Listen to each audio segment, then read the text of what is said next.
as time flies by, you'll open up your eyes wide. You feel it's gonna go your way. Hey, hey, it's a brand new day. Hey, hey, hey, it's a brand new day. To say things are back on track and that things are booming, I think would be maybe a little bit of an understatement. Spain, in fact, has been classified as the second most visited tourist destination in the world after the US. And that is something surely to celebrate. And celebrate we did, because last week Marbella went to have their very own stand and an important presence at the tourism fair in Madrid called FITUR. Well, in Spanish they say FITUR, we say FITUR, different emphasis on the word. But the relevance is equally as important. Marbella has planned an amount of events coming up for 2018 that will blow your mind, and that's apart from obviously the Davis Cup. No, this is going to be a year to remember for sports, for gastronomy, for culture, for sustainability, so much more. We're going to take a little run through of what happened during that exhibition in Madrid, thanks to Roberto Caballero and the amazing team at RTVMarbella that went with our town hall and all the different people who were presenting what Marbella has to offer to show you what went on. And I'm really, as I say, very grateful to Television Marbella to be able to bring you now a little synopsis of things to come. Javier Merida, our sports councillor, was centre stage all through the fair at FITUR with all the events that are going on in the sporting world. Javier knows Marbella inside and out. He was born here and currently lives in San Pedro de Alcántara. He's married, he has 3 children, he went to school here, and he also went to the Institute Rio Verde. He's devoted his whole life to sports in different ways. After finishing high school, he obtained the title of National Paddle Monitor and began his professional career as an instructor and organizer of matches and other events related to paddle tennis, first at the Puente Romano. So this guy really knows his stuff, and through his professional career, Javier always combined the performance with his work practice of other sports. He liked alpine skiing, motorcycling, football. Unfortunately, due to an accident in 2007, he lost a leg, but he actually turned to sports as a means of overcoming this new life challenge. Since then, swimming in open waters and triathlon have occupied a fundamental place in his sporting life. Javier has also founded a completely free paddle school for disabled people, which is nourished by private donations. Marbella literally couldn't have found a better sport councillor and ambassador for Marbella and our commitment to well-being.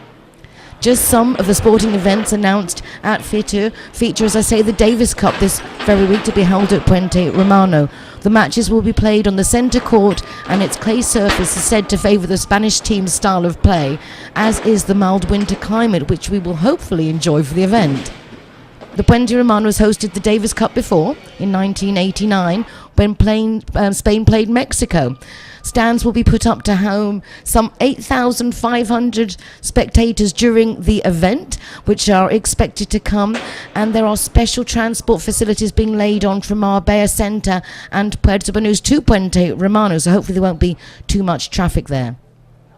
Marbella will also be home to the 33rd half marathon, and Martin Fizz, who was the winner of the Chicago Marathon, came to Madrid to be at the fair and the Marbella stand, as he will be the ambassador for this event. Another emblematic one, Ironman 70.03, now a consolidated triathlon. The inscription is already full. The event will be held in April. The president of the National Federation, Representative Agustín Pérez, is very excited that this year it's going to be held in Marbella in the south of Spain. It has been held in previous years in Mallorca, Lanzarote and Barcelona. We'll also be seeing the second edition of the Ceuta-Marbella Inter Continental Regatta, and this was proudly announced by Emilio Carreiro, Concillor for Tourism and Sports of Ceuta. This very difficult regatta unites the 2 continents, Africa and Europe. Ceuta is of Spanish sovereignty, but is separated by the treacherous waters of the Straits of Gibraltar. Few cities can offer such a spectacle, and this in time will undoubtedly become a really significant event on everybody's calendars. Marbella will also be welcoming the Vuelta a España, the Grand Tour of cycling, and of course another bumper edition of Marbella, 4 days walking. Hey, hey. Such a happy coincidence to bump into Javier Merida, who is the sports councillor for Marbella and very instrumental in getting all these amazing sporting activities to come to our fabulous city for 2018. Javier, congratulations! Thank you very much. We are very happy to. I'm very happy to be here with you, and waiting for your questions. Well, first of all, it's just so nice to see that your aspirations for the sports activities for Marbella have been so ambitious. Yes. And that you've been so successful, starting off with the Davis Cup coming up this weekend. Yes, we start with this crazy year. We start on the 2nd, 3rd and 4th of February with the Davis Cup. After that, in Easter, we have the Casino Admiral ATP Challenge. It's a very important tennis tournament. After that, we have in April, we have the Ironman, the half Ironman in Marbella. It's the first time in ever when you have the first place to have the Ironman. We sold out all the entries 4 months before the race, and it's a crazy year. And after that, we have the Vuelta Ciclista España in August. The cycling tour as well. Cycling tour. We have the half marathon at the end of September, and we have a meeting of the Comité Olímpico, the international Olympic team in September. It's a crazy and a hard year for us. It's wonderful to see. I know that starting off with the Davis Cup, when the idea came up to try and get this, it was lovely to see how the whole city came together to show the Tennis Federation that Marbella was serious and that the whole city was behind it. It was really nice, everyone calling each other and send notes and letters. And yeah, it's the only way. It's the only way to be all the city all together, pushing to get the Davis Cup. It's a very big event. It's one of the best events in all the world. And if all the city is not pushing to get the event, it's not possible. You have to push all together, and it's a event for all the people from Marbella, not for a town hall, not for a delegado, a sport councillor. No, it's a event for all the city.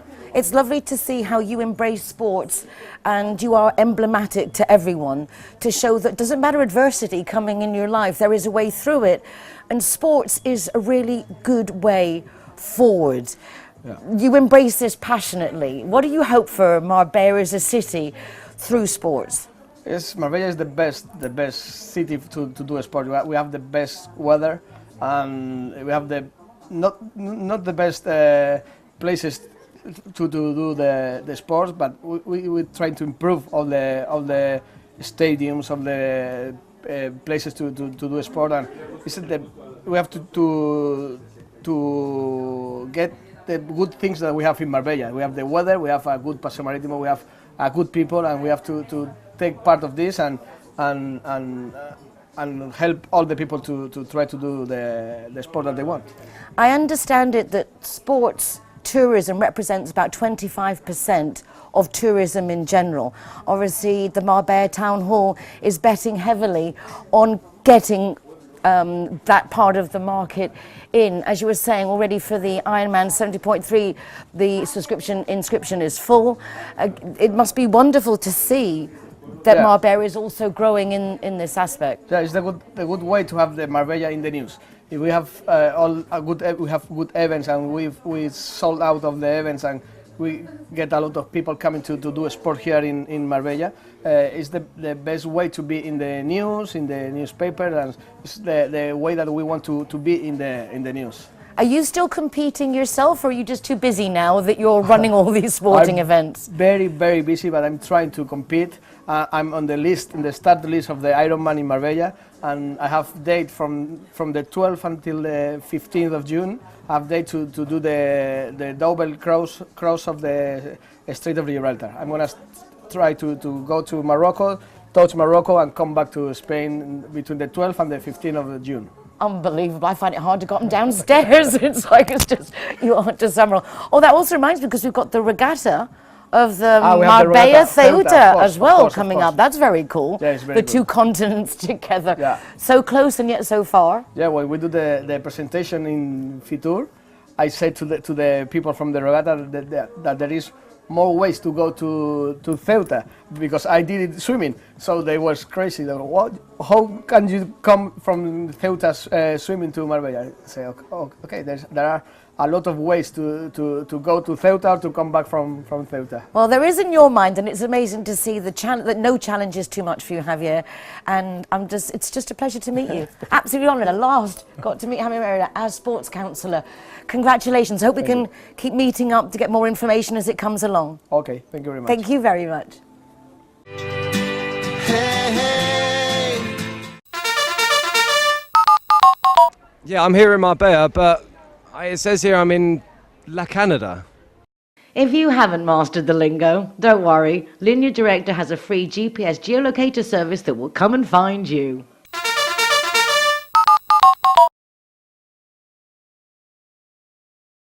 On the more glitzy side, Marbella will also be seeing more film festivals.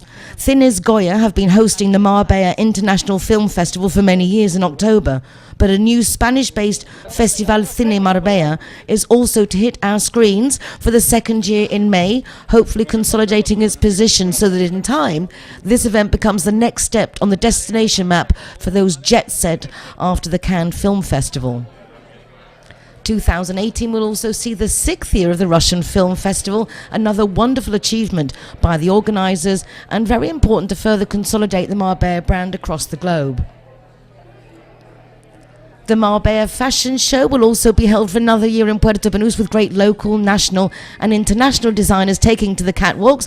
I'm very happy to say that Agatha Ruiz de la Prada will be amongst them. We've also got some great exhibitions coming to the exhibition centre. One is a new one for architects and professionals of the like the Marbella designed, and then the Inter-Eco Forum on sustainability and energy efficiency. A lot going on, all very attractive for the traveller, but very cool for those of us who live here too.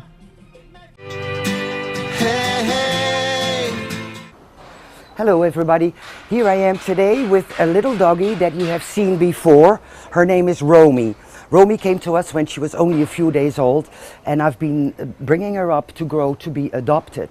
Unfortunately, what happens, what we never know when they're that small, is that some of the dogs come to us with either a generic problem or with another problem. What happened to Romy is that, as you can see when she is walking a little bit, her back legs are not all that well. Apparently her kneecaps have moved to the side. This means that Romy cannot be adopted at the moment and will have to have an operation once she is fully grown. So she still has to wait a couple of months before she can be operated on.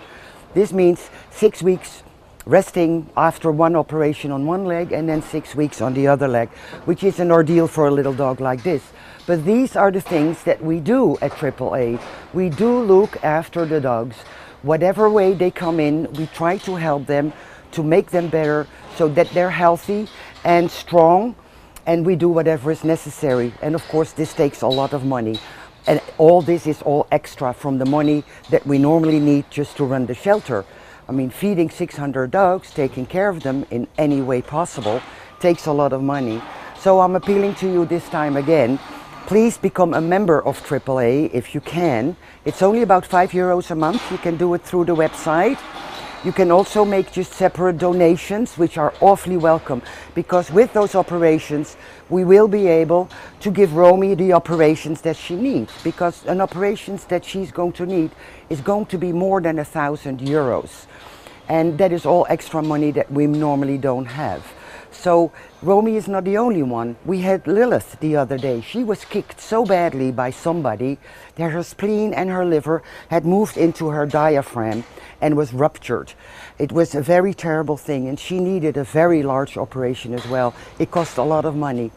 We had Wolfie. Wolfie was a tiny little puppy. He was bitten in his throat and he couldn't eat anymore. Also Wolfie needed to be operated on. All this costs a tremendous amount of money. We cannot do those operations at AAA because we do not have the equipment. And therefore we have to go to other vets and other hospitals for animals to be able to do this type of thing for the dogs. But we do everything we can to save them. So I urge you, please help us out by becoming a member or do a virtual adoption. All the information is on the website, and it would be a great help for everybody to donate a little bit. Everything is welcome so that we can perform all the wonderful operations, or not wonderful operations, but the necessary operations for the little ones like Romy, like Wolfie, like Lilith, and many of the other dogs that come in that need special care and special attention and special medical operations.